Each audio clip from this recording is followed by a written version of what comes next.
మన ముఖ్యమంత్రి గారు మొట్టమొదటి సంతకం దీని మీద పెట్టి గుర్తుకుంది ఎవరికన్నా? మొట్టమొదటి సంతకం మనం కేసీఆర్ సార్ పెట్టిన సంతకం మీద తెలుసా మీకు ఎవరికన్నా? పెన్షన్ల మీద పెట్టింది సార్. 1000 రూపాయలు పెన్షన్ చేస్తా అని చెప్పి మొట్టమొదటిగా 14లో నేను అప్పుడు ఒక ఎమ్మెల్యేగా నేను కాంగ్రెస్ పార్టీ ఎమ్మెల్యేగా అప్పుడు కళ్ళతో చూసిన. సొంతంగా తానే 1000 రూపాయలు చేస్తున్న పెన్షన్ ఇప్పటి నుంచి 200 అని చెప్పి 200 నుంచి 1000 రూపాయలు చేశారు. 1000 రూపాయల నుంచి 2000 చేశారు.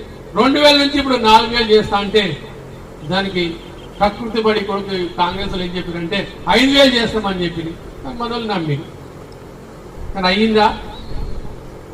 మన కేసీఆర్ ఇచ్చిన పెన్షన్ 4000 రూపాయలు చక్కగా లేదు, ఇప్పటికి చక్కగా లేదు. ఇప్పటికి 2 నెలలు మింగేసింది. మొదటి నెల మింగిండ్రు, ఇప్పుడు రాను నెల ఇంటికి పోతూనే ఉందని అట్లా 2 నెలలు పోయింది. 4 నెలల లోపటినే ఆ పెన్షన్ పైసలు కూడా మింగేసింది. ఇట్లా